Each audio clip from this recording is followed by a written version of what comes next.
우리 함께 말씀 보겠습니다. 우리 함께 읽을 말씀 창세기 10장 1절에서 5절까지 말씀입니다. 창세기 10장 1절에서 5절 말씀입니다. 제가 한 절 여러분이 한 절 교독하여 읽도록 하겠습니다.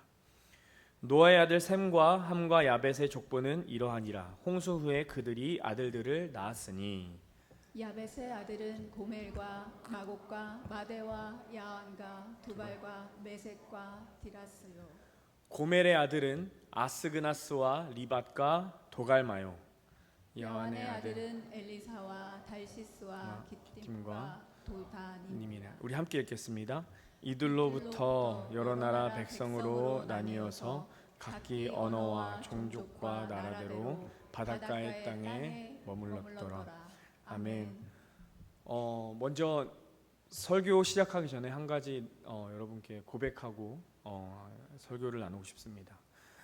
당회 장로님들과 우리 또 담임 목사님께서 허락하여 주셔서 매주 수예배 설교를 하게 됐는데, 목사님께서 이제 매주 한 장씩 창세기를 설교를 하셨었는데요. 그것을 제가 호기롭게 받아서 저도 한 장씩 해보겠다 했는데, 사실 창세기 10장을 건너뛰고 싶었습니다. 왜냐하면 여러분, 우리 오늘 5절 읽었지만 또 이제 앞으로 오늘 시간이 되시면 한번 10장을 읽어보시기 바랍니다. 정말 이름밖에 안 나와요. 진짜 이름밖에 안 나오는데 도대체 무슨 설교를 해야 될까?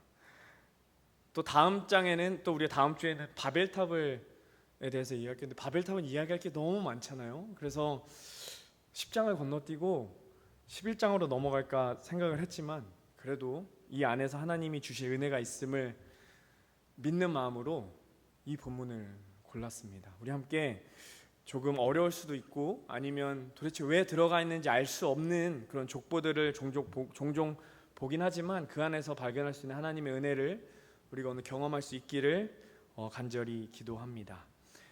여러분, 믿기시지 않겠지만 벌써 8월의 중순입니다.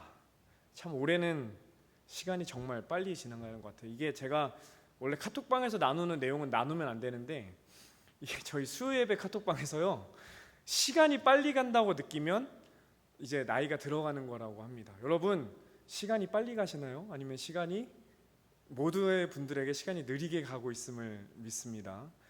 근데 이제 시간이 참 빨리 가는 것 같아요. 그런데 이 빨리 가는 시간 가운데 이제 2024년도 이 속도로 가면 눈 깜빡하면 벌써 송구영신 예배 드리고 있을 것 같아요. 그런데 이 남은 얼마 안 남았잖아요. 3달 반 남았는데요. 이 시간 동안 우리가 힘을 내어서 예수님을 사랑할 수 있었으면 좋겠습니다.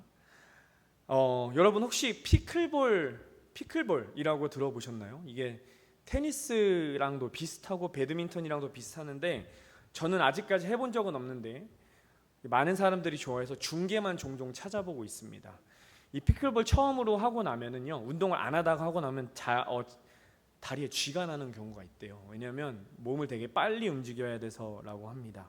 근데 꼭 피클볼이 아니더라도 여러분 아마 이렇게 지금까지 생활을 해보시면서 운동하면서 쥐가 났던 경험은 한 번 정도 있으셨을 거예요. 저도 가끔씩 근육 경련을 경험합니다. 그 중에 최악은 자다가 쥐가 나는 건데요. 그때쯤은 제가 항상 결혼했으면 좋겠다는 생각을 합니다. 왜냐하면 자다 쥐가 나면 쥐를 풀어줄 사람이 없어요. 그래서 혼자 이렇게 결혼해도 안 풀어준다고 하십니다. 혼자 다리를 올려놓고 주님께 기도합니다. 주여, 이 쥐가 빨리 지나가게 하소서. 근데 꼭 그러면 오른쪽 쥐가 먼저 나면 왼쪽 쥐가 따라서 나더라고요. 보통 쥐가 나는 경우는 뭐 여러 가지 이유가 있을 텐데, 근데 참 재밌는 거는 우리가 이렇게 운동에 빠져 있을 때, 아니면 열심히 운동하는 그 순간에는 쥐가 안 나요. 그러다가 잠시 방심했을 때, 혹은 이제 운동이 다 끝나고, 예를 들어 저는 축구를 좋아하는데 축구 다 끝나고 이제 차에 시동을 걸고 엑셀을 밟는 순간 다리에 쥐가 나고는 할 때가 있습니다. 되게 위험한데요. 긴장이 풀리면 쥐가 나는 것 같아요. 근데 혹시 여러분 이런 경험은 있으신가요? 여러분이 뭐 집안일을 하시거나 설거지나 청소를 하시거나 혹은 밖에서 야드 작업을 하시다가 들어왔는데, 손을 씻거나 샤워를 할 때 손이 너무 따가워서 보니까 상처가 났는지 몰랐는데 이제 손을 씻다가 발견하는 상처들을 발견하신 적이 있었을 것 같아요. 근데 혹은 이런 적도 없으시다면 여러분 몸살이 걸렸던 적은 있으실 겁니다. 그 이유는 몸살은 우리가 이제 몸이 무리를 하면 몸이 우리에게 그만해라고 주는 신호라고 합니다. 보통 이 몸살은 언제 오느냐? 바쁜 일이 끝나고 혹은 정신없는 일이 끝나고 오는 것 같습니다. 제가 말씀드렸던 경련 혹은 내가 알지 못하는 순간 일어났던 내가 얻은 상처들의 공통점은요, 우리가 어떤 특별한 일에 집중하고 있거나 혹은 그 일 가운데 빠져 있을 때는 그것을 느낄 수 없다는 겁니다. 다시 한번 말씀드리면, 이것을 우리 삶에 적용하여 말씀드리면, 우리가 우리의 삶 속에 폭풍을 지나가고 있을 때는 모든 것이 괜찮아 보이지만 그 폭풍이 지나가고 여유가 찾아오면 그때부터 우리 삶 속에서 크고 작은 문제들이 마치 우리의 상처가 따가운 것처럼 혹은 우리가 자다가 쥐를 나는 것처럼 그런 작은 문제들이 하나둘씩 문제를 일으키곤 한다는 겁니다. 여러분, 제가 지난주에 창세기 9장을 통해서 이런 말씀을 나눴습니다. 노아가 비록 수십 년간 방주를 만들고 1년이 넘는 시간 동안 방주에서 잘 참아내고 그 이후에 밖에 나와서 땅을 경작하여서 농작물을 만들 때까지 하나님께 순종하고 정말 충성을 다했지만 모든 것이 안전해졌을 때, 어느 정도 자신의 삶이 안정됐을 때 포도주를 너무 많이 마셔서 정말 고주망태가 돼서 옷을 다 벗고 잠드는 바람에 그것을 본 함이 그것을 소문냈다는 이유로 그 함을 저주했다는 내용을 함께 읽었는데, 그러면서 제가 이렇게 말씀드렸습니다. 아무리 우리가 고난을 지나갔어도요, 아무리 홍수가 지나갔다고 하더라도 그 이후의 삶 속에서 우리가 하나님을 놓친다면, 그 홍수 때 만난 하나님을 우리가 오늘도 만나고 있지 않는다면 우리는 여전히 범죄하고 또 하나님 앞에서 멀어질 수 있다는 것에 대해서 말씀드렸습니다. 지난주는 노아의 관점에서 이 말씀을 좀 생각해 보았다면요, 오늘은 이 노아의 아들들로 우리의 생각을 옮겨서 이 말씀을 쭉 이어서 보고 싶습니다. 여러분, 성경에서 족보를 살펴보면요, 참 이게 요즘에 유행하는 이런 좀 자유적 신학 입장에서 보면 왜 남자 이름만 나와 이렇게 말하는 학자들이 있는데, 그것은 이유가 있습니다. 왜냐하면 이 당시 사회는 북의 사회였어요. 오죽했으면 이 당시의 가정을요, 베이트 아브, 그러니까 베이트는 house라는 뜻이고요, 아브는 아버지라는 뜻입니다. 히브리서에서 이 명사가 두 개가 같이 오면 소유격으로 쓰여요. 그러니까 그러니까 house of Av, house of father, 아버지의 집이다라고 할 정도로 굉장히 가부장적인 그리고 북의 사회였습니다. 그러니까 오직 남자를 통해서만 재산이 상속되었고 장남을 통해서만 그 가족이 이어져 내려갔던 거였습니다. 하나님께서는 이런 사회적 문화를 하나님께서는 충분히 이해하셨고 그것을 사용하셨습니다. 그래서요, 성경에서 나오는 아버지가 하는 축복과 아버지가 하는 저주는 그냥 단순한 말이 아니었어요. 그것은 하나님의 음성이었고 하나님의 말씀이었고, 실제로 하나님께서는 그렇게 아버지가 축복한 대로 아버지가 저주한 대로 행하셨습니다.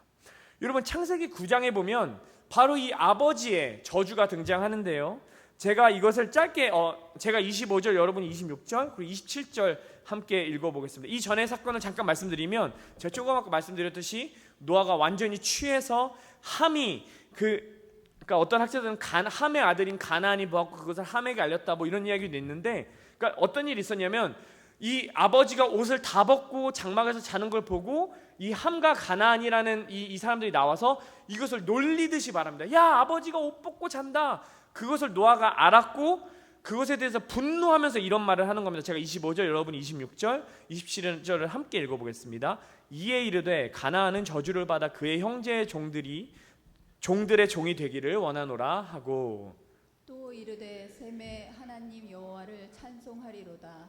가나안은 셈의 종이 되고. 하나님이 야벳을 창대하게 하사 셈의 장막에 거하게 하시고 가나안은 그의 종이 되게 하시기를 원하노라 하였더라. 그러니까 이 저주와 축복의 말씀이 어떻게 이루어져 갔는지가 창세기 10장에서 발견할 수 있는 것입니다. 그래서 오늘은 이 창세기 10장의 족보에 대해서 먼저 짧게 나누는 시간을 갖겠습니다. 첫 번째로 야벳입니다. 야벳은 어떤 축복을 받았느냐? 야벳은 너는 창대하여질 것이다. 너의 후손들은 창대하여질 것이다.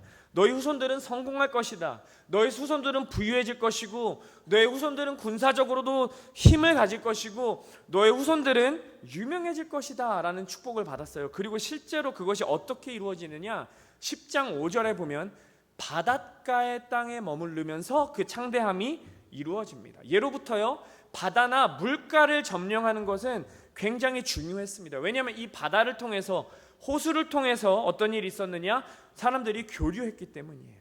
또 이 바다를 통해서는 이 육군이 갈 수 없는 먼 거리를 조금 더 빨리 갈 수 있는 길이 있었습니다. 그래서 고대 시대 때부터 바다를 정복하는 자가 무역과 군사의 력의 중심을 차지할 수 있었습니다. 이 바다를 차지하는 자가 바로 새로운 땅으로 나아갈 수 있던 시대였습니다.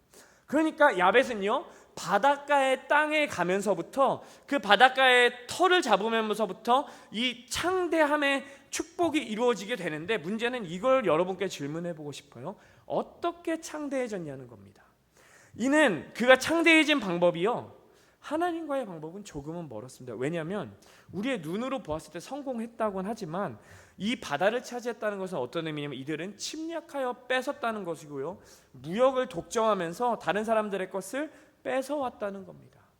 여기서 우리가 기억해야 될 것은요, 셈과 함과 야벳은 남이 아니에요. 수십 년 동안 방주를 같이 만들었고요, 1년이 넘는 시간 동안 여러분 방주가 거대하지만 1년 동안 거기에서 산다고 생각을 해보세요. 되게 좁거든요. 그 좁은 지역에서 1년이 넘는 시간 동안 함께 했던 그 가족들이 어떻게 됩니까? 그의 후손들은 서로 화목하게 지내는 것이 아니라 서로의 것을 빼앗으며 창대해져 갔다는 거예요. 그리고 그 두 번째인 함의 아들들도 한번 살펴볼게요. 함의 아들들 중에서는 여러 가지 유명한 이름이 나옵니다. 함의 아들은 구스와 미스라임과 붓과 가나안이요.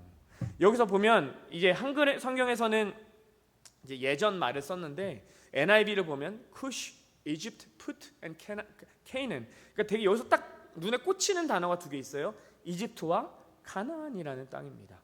그러니까 함의 자손들은 어떻게 됐느냐? 함의 자손들은 이 아프리카 쪽과 이 중동 쪽으로 흩어지게 되면서 어떤 땅을 세웠느냐?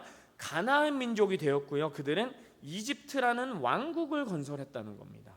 그러면서 쭉 이렇게 나오는데 그 중에서도 한 사람의 이름에 집중하고 싶어요. 우리 8절부터 10절까지 제가 8절, 여러분이 9절, 그리고 10절은 한 목소리로 읽어볼게요. 구스가 또 니므롯을 낳았으니 그는 세상의 첫 용사라.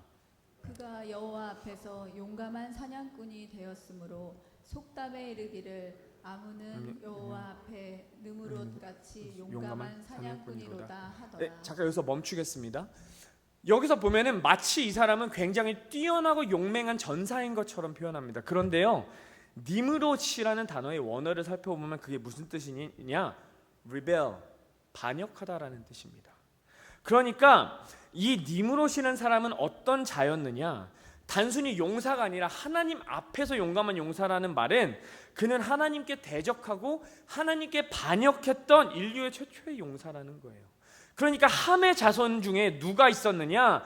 하나님 앞에서 하나님께 반하는, 하나님께 반기를 든 자가 일어났다는 겁니다. 그리고 그의 후손들이 누구냐? 우리 10절 한 목소리를 읽어보겠습니다. 그의 나라는 시날 땅의 바벨과 에렉과 악갓과 갈레에서 시작되었으며. 이게 누가 됩니까? 이는 바벨탑을 지었던 그 바벨, 또 나중에 바벨론 왕궁으로 변화되는 이 바벨론 지역의 조상이 함이었다는 겁니다. 여러분, 또 재밌는 거 몇 가지 말씀, 제가 이거 다 읽지는 않을 건데 몇 가지만 제가 슬라이드로 넘기면서 포인트 해드리겠습니다. 또 함의 자손 중에 누가 있느냐? 아수르가 있습니다. 이것은 영어로 The Assyrian Empire. 지금도 고대사를 배우다 보면 아수르 제국, 바벨론 제국, 이집트 제국은 지금도 배워요. 왜냐하면 말도 안 되게 부국했던 거고 그 시대를 정말 주름 잡았던, 그 시대에 앞서갔던 가장 강력했던 제국이 바로 함의 자손들에게 나온 것이죠. 그런데 거기서 다가 아닙니다. 쭉 가다 보면 14절, 우리 14절 한 목소리를 읽어볼까요? 바드루심과 가슬루힘과 갑도림을 낳았더라. 가슬루힘에게서 블레셋이 나왔더라. 이 블레셋이 지금의 누구냐? 필리스타인스, 팔레스타인인들입니다. 그러니까 이게 어떻게 된 거냐면요, 제가 지금 뭐 누가 잘했고 누가 잘못했고 이걸 따지자는 게 아니라 지금 일어나고 있는 이 중동의 모든 분쟁들이 언제부터 시작됐냐는 겁니다. 이 중동의 분쟁은 셈, 함, 야벳 때부터 쭉 이어져서 지금까지 이어져 왔다는 거예요. 그런데 함의 아들들에는 특징이 있습니다. 이집트 왕국, 블레셋, 그리고 아시리아, 그 바벨론 왕국, 이들이 뭐로 유명했느냐? 특히 아수르 제국은요, 잔인하기로 유명했습니다. 그러니까 함의 자손들은 비록 왕국을 세웠고 제국을 세웠지만 어떻게 되었느냐? 그들은 잔인함을 역사 속에서 보여왔다는 것입니다. 그리고 그들은 옆에 국가들을 침략했고요, 침략함을 통해서 자신의 힘을 키워왔습니다. 여러분, 죄송하지만 다시 한번 말씀드리겠습니다. 셈과 함과 야벳은 모두 노아와 함께 수십 년간 방주를 지었던 사람이고요, 1년이 넘는 시간 동안 방주에서 살을 비비며 버텨냈던 자들이었습니다. 그런 수십 년의 일들도요, 단 몇 년 만에 혹은 단 몇 대 만에 사이가 틀어져 버립니다. 그중 이유가 무엇이냐? 20절입니다. 바로 이겁니다. 각기 족속과 언어와 지방과 나라대로였더라. 그들이 자신에게 익숙한 대로 모였기 때문입니다. 그리고 31절에 셈의 자손이 나오면서 또 똑같은 말이 반복돼요. 이들은 셈의 자손이니 그 족속과 언어와 지방과 나라대로였더라. 여러분, 제가 지금 여러분에게 굉장히 많은 이름을 설명했고요, 많은 지역을 설명했고, 되게 많은 절들을 읽었습니다. 그래서 도대체 이게 뭐가 중요하냐는 게 중요하겠죠. 그럼 뭐가 중요할까? 도대체 이 10절을 하나님이 10절을 통해서 우리가 무엇을 배울 수 있을까? 저는 크게 두 가지를 여러분과 오늘 나누고 싶습니다. 첫 번째는요, 성경이 말하는 축복과 저주는 우리가 말하는 축복과 저주와 다를 수 있다는 것을 오늘 이 말씀을 통해 배우고 싶다는 겁니다. 첫 번째, 25절, 26절, 27절, 함에겐 저주가 내렸습니다. 그리고 셈에게는 셈의 하나님 여호와라는 축복이 임했고요, 그 야벳에게는 창대하여질 것이라는 축복이 임했습니다. 여러분, 이것을 기억하시고 제가 앞에 여러분께 길게 설명드렸던 그 정보들을 기억하시면서 이 질문에 답해 보시기 바랍니다. 여러분이 이 역사적인 사실들을 봤을 때, 또 자손들의 이름들을 들었을 때, 여러분이 느끼셨을 때는 함의 자손들이 정말 저주를 받았나요? 정말 함의 자손들이 저주를 받았나요? 함의 자손들이 셈과 야벳의 자손들보다 비참하게 살았나요? 인간의 눈으로 보았을 때는요, 그게 아닐 수 있다는 거예요. 함의 후손 중에는 니므롯이라는 자가 있었어요. 오직 유명했으면 그 사람 때문에 생겨진 속담이 있었어요. 이 사람은 인류 최초로 도시를 세운 사람이었습니다. 그의 후손들은 제국 이집트를 세웠고요, 아수르 제국을 세웠고요, 바벨론 제국을 세웠습니다. 이 세 제국은 조금 아까도 말씀드렸지만 세계사 시간에도 공부할 정도로 굉장한 제국이었어요. 근데 정말 그들이 저주받았나요? 가나안은 어떻습니까? 가나안은요, 지금 이스라엘과 수천 년 동안 전쟁하고 있습니다. 지금도 살고 있어요. 멸망당하지 않았어요. 정말 이게 저주 맞습니까? 인간의 눈으로 봤을 때는 이게 축복 아닌가요? 그런데 성경은 이들에게 너희는 저주받았다고 말씀합니다. 그 이유가 뭐냐면요, 이들은 아무리 거대한 제국을 세웠고 아무리 큰 왕국을 세웠고 아무리 유명한 사람들이 이 자손들에게 태어났을지 모르겠지만요, 이들이 저주받은 이유는 딱 하나입니다. 이들 후손들이 하나님과 대적하는 자들이 되었기 때문입니다. 여러분, 저는 지역 감정에 대해서 이해하고 싶은 게 아니에요. 이스라엘이 하는 게 모든 게 옳고 지금 팔레스타인이 하는 게 모든 게 틀리다, 이 말 하고 싶은 게 아니라요, 제가 오늘 여러분과 나누고 싶은 은혜는 뭐냐면요, 우리가 아무리 거대한 일을 행하였고 우리가 아무리 성공하고 겉으로는 화려한 업적을 이루었다고 하더라도요, 우리가 하나님과 대적하고 있다면요, 그것은 축복이 아니라 저주라는 겁니다. 하나님이 대적하는 일은, 우리가 만약에 우리의 성공과 우리의 성취와 우리의 그런 레퓨테이션을 갖고 하나님을 대적하고 있다면요, 그것은 더 이상 축복이 아니라는 겁니다. 왜요? 그 성공과 성취 때문에 우리는 하나님께 돌아갈 수 없게 되었기 때문입니다. 여러분, 제가 지난주 주일부터 우리 EM 형제 자매님들과 한 가지 시리즈 설교를 시작했어요. 그게 뭐냐면 우리를 불편하게 만드는 성경 말씀들이라는 시리즈예요. 수많은 이야기와 말씀이 있지만 우리가 읽으면서 불편한 것들, 그 중에서 첫 번째로 나눴던 게 용서라는 거거든요. 근데 생각해 보니까 어렸을 때 용서하는 거 쉬웠습니다. 근데 점점 내게 교육이 쌓이고 경험이 쌓이고 주변에 나의 레퓨테이션이 쌓여가고 하다 보니까 용서가 더 힘들어지는 겁니다. 왜 그럴까 생각했더니 나의 경험이, 나의 배움이, 나의 성취가 내 스스로에게 자존심이라는 벽을 만들어서 용서할 수 없게 만드는 것을 발견하게 되었습니다.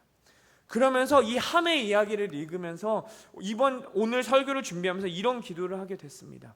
주님, 내가 배워온 배움이, 내가 가진 경험이, 내가 지금 경험하고 있는 성취가, 내가 혹은 경험하고 있는 사역이, 내가 지금 삶에서 만나온 사람들이 나와 주님의 관계를 막지 않도록 도와주십시오라는 기도를 해보게 되었어요. 여러분, 우리가 아무리 많은 것을 얻어도요, 하나님을 잃는다면 과연 그것이 올바른 길일까요? 오늘 함의 자손들을 통해 그것을 생각해 보아야 한다는 겁니다. 또 한 가지 제가 개인적으로 정말 좋아하는 설교를 자주 하시는 목사님이 계신데, 그 목사님께서 이런 설교를 하시더라고요. 오늘 이 창세기 9장 10장 하시면서 이런 설교를 하셨어요. 야벳에 대해서. 여러분, 26장에 보면 셈의 축복은 무엇이냐? 셈의 하나님 여호와를 찬송하리로다. 이게 축복의 다예요. 그런데 야벳에게는 조금 더 명확한 축복이 있습니다. 야벳을 창대하게 하사. 이 목사님은 이렇게 말씀하시더라고요. 우리가 원하는 축복은 하나님이 나의 하나님이 되는 축복이 아니라 뭡니까? 내가 창대해지는 축복을 원한대요. 그런데 오늘 말씀은 무엇을 더 크게 보느냐? 창대해지는 것을 더 크게 보는 것이 아니라 하나님이 너의 하나님이 되는 축복을 하나님 성경에서는 더 크게 말씀하고 있다는 것입니다. 여러분, 정말 여러분께는 하나님 한 분이면 되십니까? 우리에게 재물도 있고 힘도 있고 유명세 있으면 우리 하나님 없어도 된다고 생각하며 살고 있지는 않습니까? 오늘 이 함과 야벳의 축복에서 빠져 있는 것은 그들의 하나님에 대한 고백이 빠져 있습니다. 이스라엘을 하나님이 축복하신 이유, 하나님이 이스라엘을 선민으로 부르셔서 이스라엘을 선택하셔서 역사를 써가신 이유는요, 이스라엘에게는 그들이 만난 하나님의 고백과 간증이 있었기 때문입니다. 그런데 그게 어떻게 됩니까? 노아에게도 그런 거 축복이 있었어요. 셈과 함과 야벳에게도 있었어요. 그런데요, 이들이 그 고백을, 그 간증이 사라지니까 어떻게 됩니까? 자기들끼리 싸우고 자기들끼리 침략하고 자기들끼리 뺐습니다. 왜? 내게 중요한 것은 하나님이 아니라 내 명성, 내 재물, 내 힘이니까. 오늘 우리가 이 지니얼러지를 통해서 배워야 될 게 무엇이냐면요, 정말 우리가 우리 삶 속에 이런 고백이 있었으면 좋겠습니다. 나는 하나님 한 분이면 됩니다. 다른 것들 다 얻어도 주님을 잃으면 다 잃는 것이고요, 모든 것을 잃어도 하나님이 나와 함께 하신다면 우리는 모든 것을 얻은 것입니다라는 고백이 우리 가운데 있기를 원합니다. 아멘. 여러분, 사실 이 말씀 준비하면서 참 부끄럽고 자신도 없었습니다. 제가 여러분보다 사회 경력도 한참 떨어지고요, 인생의 경륜도 한참 떨어져요. 그런데 그럼에도 불구하고 여러분께 감히 도전하고 싶습니다. 우리 예수님 처음 만났을 때 이렇게 고백했잖아요. 아, 예수님 사랑 너무 감사합니다. 나는 예수님만 있으면 좋겠습니다. 우리 그 고백이 우리 삶 가운데 회복될 수 있기를 원합니다. 하나님께서 하시는 그 말씀을 다시 한번 붙잡을 수 있기를 원합니다. 하나님 한 분이면 된다는 그 고백이 우리에게 임한 진정한 축복임을 기억하시기 바랍니다. 그래서 여러분께 묻고 싶습니다. 여러분은 축복받은 분들이십니까? 그리고 또 한 가지, 우리 교회는 축복받은 교회입니까? 그리고 우리는 그 축복받는 방법을 가르치고 있습니까? 아니면 세상의 축복을 가르치고 있습니까? 두 번째입니다. 신앙의 유산은 물려지는 것이 아닙니다. 우리 5절, 20절, 31절을 제가 5절, 여러분이 20절, 31절은 같이 읽어보겠습니다. 이들로부터 여러 나라 백성으로 나뉘어서 각기 언어와 종족과 나라대로 바닷가의 땅에 머물렀더라. 이들은 함의 자손이라 각기 족속과 언어와 지방과 나라대로였더라. 함께 읽겠습니다. 이들은 셈의 자손이니 그 족속과 언어와 지방과 나라였더라. 아멘. 여러분, 물론 오늘 9장 1절의 말씀, 오늘 이 말씀은 9장 1절에서 생육하고 번성하라고 말씀하신 하나님 말씀을 열심히 살아낸 셈과 함과 야벳의 내용일 수 있습니다. 그런데요, 제가 오늘 여기서 집중해 보고 싶은 것은요, 여러분께 이렇게 한번 여쭙고 싶어요. 여러분, 우리 가끔 이렇게 기도할 때 있잖아요. 하나님, 이것만 들어주신다면 내가 하나님이 하나님 되심을 알겠습니다. 정말 그런가요? 하나님이 그거 대답해 주시면 우리 정말 평생 만족하면서 살아가나요? 여러분, 지금 셈과 함과 야벳은요, 다른 것을 목격한 게 아니라 뭘 목격했냐면요, 홍수를 목격했어요. 한 번도 내린 적 없던 비가 내렸고요, 그들은요 아무도 본 적 없었던 홍수에서 인류 역사상 평생 보지도 못했고 앞으로도 볼 수 없는 그 말도 안 되는 홍수에서 살아났습니다. 물론 다음 주에도 이 말씀 드리겠지만, 근데 되게 재밌는 게 뭔지 아세요? 여러분, 바벨탑 잘 아시죠? 바벨탑 사건 때요, 셈과 함과 야벳이 살아 있었다는 거 아시나요? 제가 이거를 그려봤는데요, 바벨탑 사건 때 살아 있었습니다. 홍수를 두 눈으로 목격한 사람들이 살아 있는데도 사람들은 바벨탑을 지었어요. 하나님께서 이 인류를 어떻게 멸망시키셨고 이 세계를 어떻게 침판하셨고 그거를 온몸으로 경험했고 살아낸 사람들이 살아있는데, 그들은 어떡합니까? 서로의 것을 빼앗고 하나님을 대적하고, 심지어는 자기가 하나님이 되겠다고 선악과 따먹을 때 아담과 하와가 했던 것처럼 이젠 내가 하나님이 되겠다고 바벨탑을 짓습니다. 이게 뭔가요? 신앙의 유산은요, 그냥 우리가 아무것도 안 해서 이렇게 넘어가는 게 아니라는 거예요. 신앙의 유산을 넘겨주려면 우리가 죽을 힘을 다해 노력해야 된다는 것입니다. 셈과 함과 야벳은 그 기억들을 평생 갖고 있었을 거예요. 트라우마였지 않겠습니까? 그런데도 그들이 살아남았지만 어떻게 되나요? 그들은 후손들에게 그것을 제대로 교육시키지 못했습니다. 그리고 그들의 후손들은 서로 싸우기에 급급했습니다. 저는 우리 교회가 그런 실수를 반복하지 않았으면 좋겠습니다. 그런 의미에서 우리 교회가 할 수 있는 신앙의 유산을 물려주는 3가지를 짧게 나누고 오늘 말씀을 마무리하고 싶습니다. 우리 다 아는 것일 수 있는데 좋은 리마인더가 됐으면 좋겠고, 또 이것을 우리가 함께 고민했으면 좋겠습니다. 첫 번째, 저는 우리 교회가 하나님의 말씀과 가르침을 전하는 교회가 될 수 있기를 기도합니다. 여러분, 아이들은요, 또 우리가 잘 아시다시피 이 세상에서는요, 우리가 하나님에 대해서 나누지 않고 하나님에 대해서 아이들에게 가르쳐주지 않으면, 우리 주변 사람들에게 나누지 않으면 그 사람들은 하나님에 대해서 알려고 하지 않습니다. 아니요, 지금 오히려 그들은 하나님을 싫어합니다. 이는 단순히 가정에서 교육을 의미하는 게 아니에요. 우리 교회에 오면 그 어떤 세상의 성공보다, 그 어떤 누군가의 자랑보다 하나님의 말씀을 먼저 나눌 수 있는 교회가 될 수 있기를 바랍니다. 그리고 우리 교회에서는 내가 뭐 이만한 일을 했다, 내 누구는 이렇게 했다를 자랑하는 것이 아니라 내가 만난 하나님, 내가 오늘 만난 하나님을 간증하는 이런 간증이 터져 나오는 우리가 될 수 있기를 기도해요. 노아가 자손들에게 하나님의 명령을 전하면서 그들의 신앙을 세우기 위해 노력했을 겁니다. 그런데 그것이 멈춰지니까 이 하나님의 신앙의 유산은 더 이상 흘러가지 않고 셈과 함과 야벳의 세대에서 끝나버렸습니다. 우리 이것을 반복하지 않기로 원합니다. 두 번째는요, 우리가 먼저 모범이 되는 삶을 살아갈 수 있기를 축복합니다. 단지 말로만 한다고 신앙의 유산은 전해지는 것이 아닌 것 같습니다. 삶의 모범을 통해서 우리 후손들에게 신앙의 본보기를 보여줄 수 있기를 원합니다. 노아는요, 자신의 삶을 통해서 방주를 만들어냈습니다. 방주를 버텀을 통해서 자신의 아들들에게 하나님께 순종하는 것이 무엇인지를 보여주었습니다. 그러면서 자신의 실수도 보여주었고, 그 실수로 인해 자녀들의 관계도 깨어지는 것을 경험하였습니다. 물론 우리가 항상 모범적인 모습은 보여줄 수 없을 수 있습니다. 실수하고 실패하고 넘어지고 자빠지는 모습을 보여줄 때도 있을 거예요. 그런데 우리는 적어도 우리가 먼저 믿은 자들로서 실수하고 실패하고 넘어졌을지라도 그것을 어떻게 하나님 안에서, 신앙 안에서 이겨내는지를 보여줄 수 있는 신앙의 선배가 모두 되실 수 있기를 간절히 축복합니다. 우리가 넘어졌다고 해서 말로 상대를 공격하고 서로 헐뜯는 게 아니라 그럼에도 불구하고 서로 사랑하고 서로 축복하는 모범의 삶을 살아낼 수 있기를 기도합니다.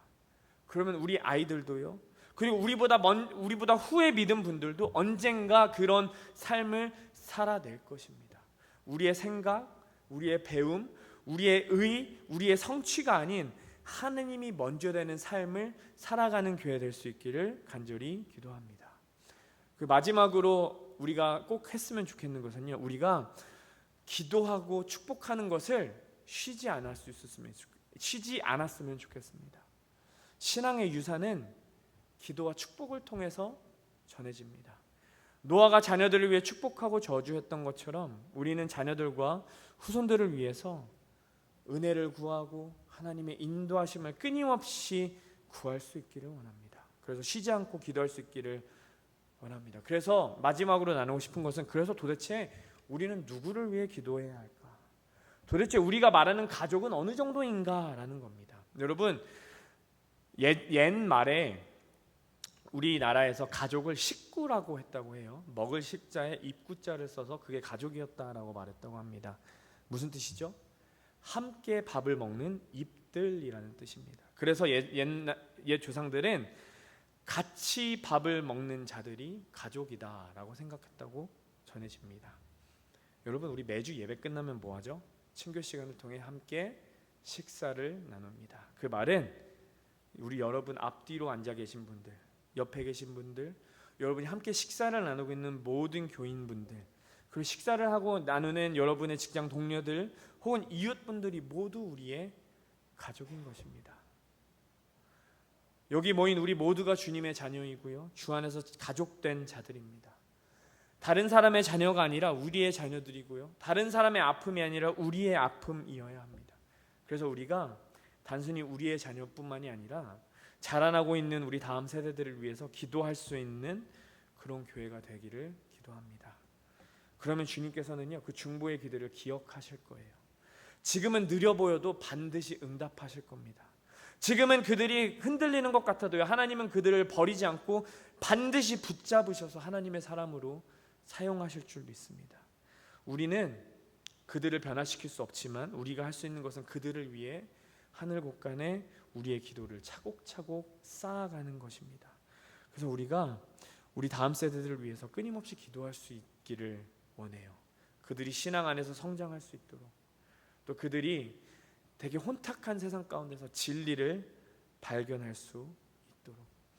그래서 제가 오늘 이 말씀을 준비하며 여러분과 나누고 싶었던 결론은 이것입니다. 사랑하는 성도 여러분, 우리의 성공과 안위, 우리의 기쁨을 위해 사는 것 중요하죠. 그런데 그것보다 더 중요한 것은 김용희 선교사님이라는 분이 계신데요, 그분이 항상 이렇게 말씀하세요. 예수면 다냐? 그럼 이렇게 대답하시면 돼요. 예수면 다다. 그 무엇보다 중요한 것은 예수면 다다라는 그 삶의 고백임을 믿습니다. 그래서 우리가 이번 남은 한 주간 살아가시면서 예수면 다다라는 고백이 우리의 삶의 고백이 되기를 원합니다. 그리고 그 삶의 고백을 통해서 우리 자손들에게, 또 우리 후손들에게, 또 우리보다 뒤에 믿은 자들에게 예수면 다인 자들은 이렇게 살아간다는 삶의 모범을 보일 수 있기를 원합니다. 그리고 그들을 위해 쉬지 않고 기도할 수 있는 우리가 되기를 간절히 기도합니다.